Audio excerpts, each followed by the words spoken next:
नमस्कार, स्वागत है आपका इंडिया न्यूज़ इन खबर में और मैं हूं मनोज कुमार।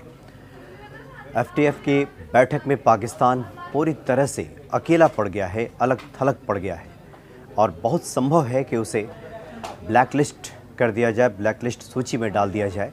अगर उसे ब्लैकलिस्ट नहीं किया जाता है तो डार्क ग्रे सूची में निश्चित तौर पे डाला जा सकता है, क्योंकि 26 पॉइंट्स में से सिर्फ 6 पॉइंट्स पे पाकिस्तान खरा उतरा है।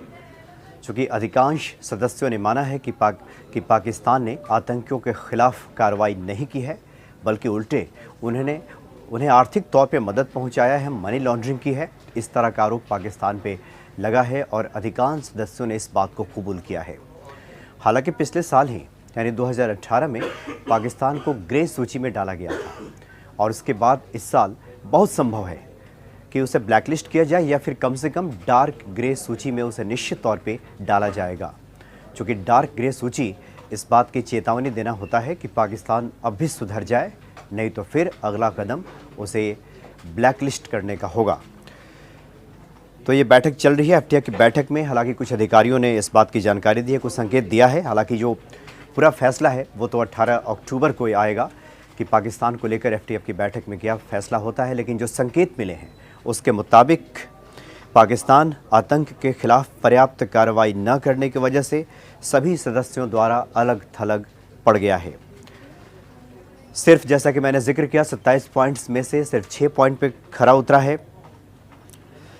और केंद्र सरकार ने जब जम्मू कश्मीर से विशेष राज्य का दर्जा वापस लिया था उस वक्त पाकिस्तान काफ़ी बौखलाया था। उसने दुनिया के कई मंचों पर भारत के खिलाफ जहर उगला था।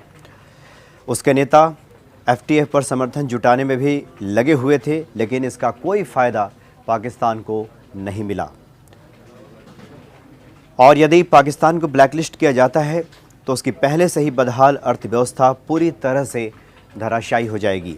उसे तुर्की, मलेशिया और चीन से मदद की उम्मीद थी, लेकिन तुर्की, मलेशिया और चीन इन तीनों देशों ने एफटीएफ की बैठक में पाकिस्तान से किनारा कर लिया।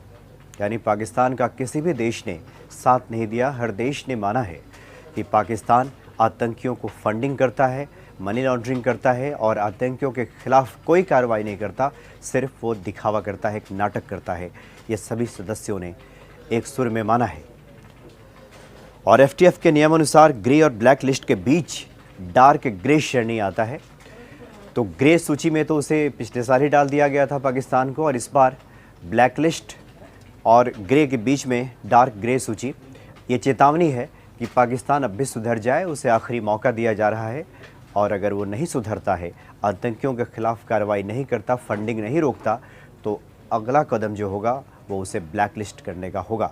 डार्क ग्रे सूची का यही मतलब होता है। तो निश्चित तौर पे डार्क ग्रे सूची में पाकिस्तान को तो डाला ही जाएगा, इतना तो तय है।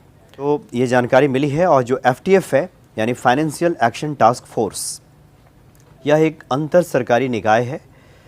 फ्रांस की राजधानी पेरिस में G7 समूह के देशों द्वारा 1989 में स्थापित किया गया था। इसका काम है अंतर्राष्ट्रीय स्तर पर धन शोधन यानी मनी लॉन्ड्रिंग, सामूहिक विनाश के हथियारों के प्रसार और आतंकवाद के वित्त पोषण जैसी गतिविधियों पर नज़र रखना। इसके अलावा एफटीएफ वित्त विषय पर कानूनी, विनियामक और परिचालन उपायों के प्रभावी कार्यान्वयन को बढ़ावा देता है। तो एफटीएफ का काफ़ी महत्वपूर्ण रोल है। पूरी दुनिया के देशों पे जो जी समूह करके खास करके जो देश हैं उसका काम होता है नज़र रखना कि ऐसे देश आतंक को बढ़ावा तो नहीं दे रहे हैं, मनी लॉन्ड्रिंग तो नहीं कर रहे हैं, आतंकियों को फंडिंग तो नहीं दे रहे हैं। और इसमें पाकिस्तान का नाम सबसे ऊपर है, इसलिए उसे लास्ट ईयर पिछले साल ग्रे सूची में डाला गया था और इस बार डार्क ग्रे सूची। तो ये पाकिस्तान के लिए काफ़ी बुरी खबर है। अब भी एक मौका है, पाकिस्तान सुधर जाए, नहीं तो फिर ब्लैक लिस्ट उसका इंतज़ार कर रहा है। फिलहाल इतना ही, नमस्कार। इन खबर चैनल को सब्सक्राइब करें और बेल आइकन दबाना ना भूलें।